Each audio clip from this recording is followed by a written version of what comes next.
Now, in the previous lecture, I talked a little bit about the idea of realism in art and its focus on social and political activism, the emphasis on straight, very non-emotional depictions of the facts as they existed in, say, contemporary Europe. And the most obvious example that I brought out was, the conditions of labor, for instance, for Courbet's Stonebreakers of 1849, and I, tried to take pains to describe how their circumstances aren't necessarily dramatized by Courbet, as opposed to, for instance, the dramatics of Géricault's Raft of the Medusa.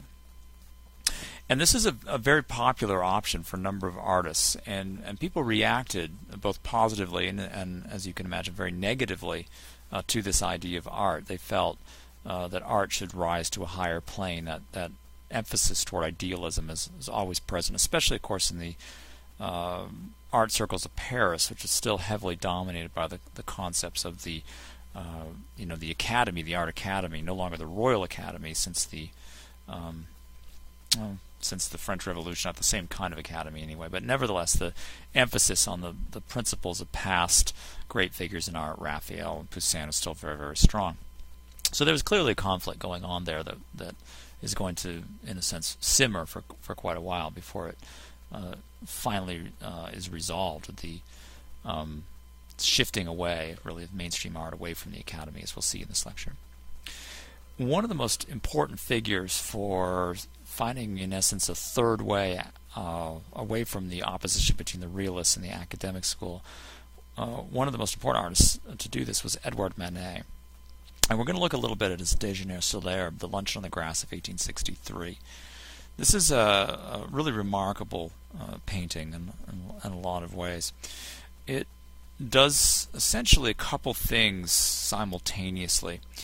One of them is to dispense with the conventions of pictorial representation as understood in the Art Academy, say, circa 1860 in Paris. And that's done in a number of ways. The focus, for instance, on flat planes of color to suggest three-dimensional objects, the unfinished and very sketchy handling of foliage and trees, the natural setting is really not depicted with the kind of detail and specific accuracy that would be typical. There's a sense of flatness and disorienting, ambiguous space. We don't really understand, for instance, how this figure here in the background really relates to the figures in the foreground. So again, flat areas of color, especially, for instance, in the nude woman in the foreground here, Victorine Morin, and the sketchy handling of the foliage, right, and the ambiguous relationship of the figures in space. These were all definitely a problem for viewers accustomed to the academic style. But there are more important things going on than that even. Obviously, and this kind of plays into the idea of the artistic avant-garde, we see the shocking juxtaposition of a nude woman frankly confronting the viewer and her male fully clad consorts. There's some suggestion here of impropriety, and it's certainly enhanced by this collection of clothes in the foreground, indicating clearly that this woman was clad at one point and has since taken her clothes off. So it was an affront to 19th century mores and values in that respect.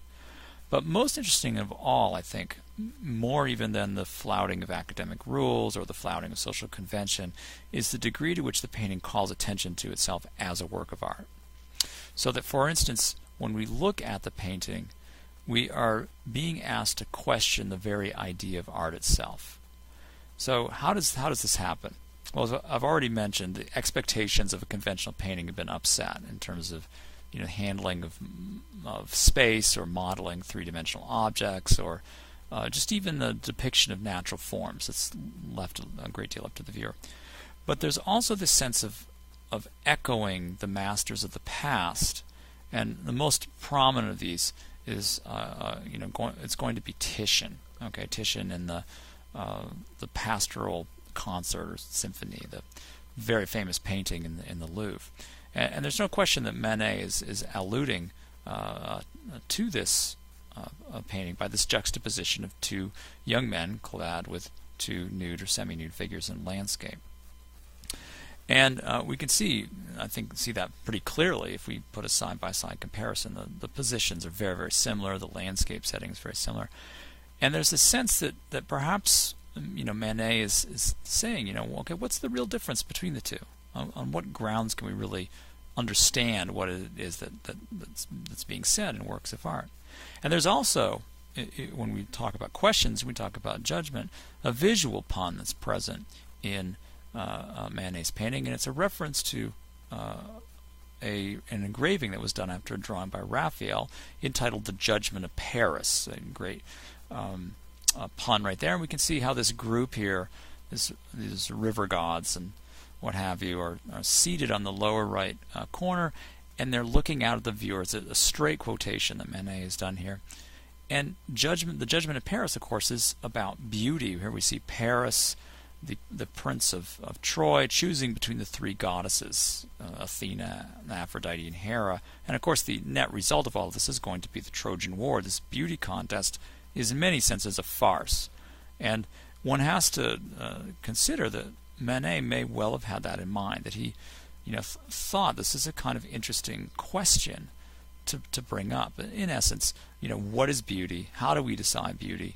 And in so doing, he forces us to consider the idea of a work of art, as a work of art. What does that really mean? What does it mean to be beautiful? What does a work of art try to do? What does it try to say?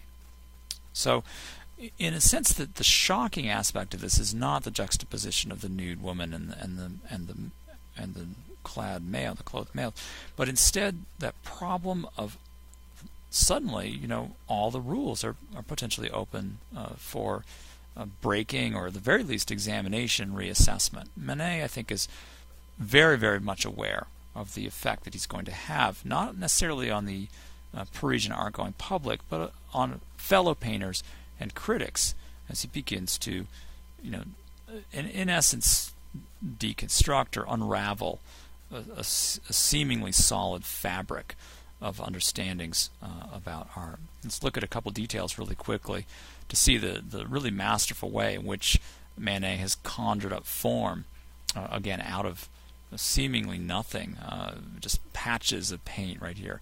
Very hasty, yet remarkably effective. And I think clearly drawing upon the work of someone like Velázquez, whom Manet clearly admired, as well as Franz Hals, again another favorite. Here we see that extraordinarily rough and sketchy handling of the foliage, and that frank gaze of the model, and the extraordinary flatness of her figure, something that academic painters would have seen as incompetent or worse. Similar trends are at work in Manet's representation of Olympia from 1863, again the same year more or less as the Déjeuner sur l'Herbe. And here we're presented with the vision of a Parisian prostitute. The Olympia was a kind of a stage name for these prostitutes, sex workers, what they would be described today, as she confronts a viewer, possibly a customer, her customer, a servant, an African servant, possibly, presents her, and by implication us, with this bouquet of flowers from an admirer, or customer is probably a better way to put it. And her body is essentially for sale. She confronts us with the simple facts of this. It's realistic in a sense, but it's provocative, again, about the work of art. It is clearly intended to be a response, again, to the Venetian masters of the 16th century, such as Giorgione, here on the left, the sleeping nude in landscape, or Titian's Venus of Urbino from the 1530s, both representing reclining nude women. But there's a sense of factualness to Manet's representation, the sense of very direct confrontation of reality with the viewer, but always with an eye to undermining or questioning the assumptions of what constitutes a great work of art. Some details, I think, give very clearly, the echoes, the correspondences between the two paintings, but also significant differences. We see the little dog on the bed right here. We see the cat, a kind of image really of erotic passion and desire hissing at the viewer. A good contrast would be Cabanel's contemporary Birth of Venus, which is actually purchased by the emperor, the new king of France, Napoleon III. And I don't think a more frank contrast or difference can be seen anywhere else in the history of art. The nude Venus reclines on a wave right here, accompanied by these little cherubs, and we see the working girl of Paris, Manet's version of it right there. Now, if we continue this in this vein, I think is instructive to consider the work of an archetypal academic painter, and that would be Bouguereau in his Nymphs and Satyr of 1873. Bouguereau was thoroughly trained in the academic tradition and was a staunch defender, essentially, the values that have made the academic tradition so durable and long-lasting, essentially the adherence to the ideas of Michelangelo or Raphael or Poussin. And yet we can see, I think, in his Nymphs and Satyr, a disquietingly artificial or contrived quality to it, that this is not a work of art that ultimately is coherent. It certainly presents the viewer with a male fantasy of presented in really living color, so to speak. A group of nymphs here surrounding a pond, one of them calling to her friends here in the background, drag an unwilling satyr to a potentially watery grave, the excitement in his eyes contrasting with the resisting gestures of his limbs. And there's a certain prosaic aspect to this painting that we really can't help but notice. The ways in which the nude female figures seem a little too real, a little too closely drawn. It's as though the mythology that's supposed to be at the heart of this is ultimately undermined by the sheer specificity, the almost photographic specificity of the figure of Bouguereau's figures and his flawless painting technique. And while Bouguereau was extraordinarily popular and regarded as a solid figure in the art establishment of his time, I think viewers from a later period, say later in the 20th century, begin to see problems, I guess, with that vision of the perfectly real, specifically depicted, even illusionistic art. That it ultimately has at its heart a problem. It's fictional. It doesn't really reflect, especially given the subject matter, it doesn't at all reflect the concerns, the ideas of its time, and indeed is wandering off into, just like the satyr, into murky waters indeed. If we begin to look at details of this painting, I think we can see, again, it's obvious that Bouguereau is a master of light and shade, a master of modeling. His sense of evoking the textures of flesh, the emotional sort of allure, and the fascination of the satyr as he's presented with this figure of female delight is immediately present, and it is in its own way a somewhat chaste but blatantly erotic image that follows in the footsteps of many illustrious masters of the past. Not to mention really the contemporary scene. Peter Paul Rubens would be a good example. These mythological themes are very, very consistent in the history of art. However, it's interesting, of course, that Bouguereau has the women pursuing the men in this particular instance. So to finish up,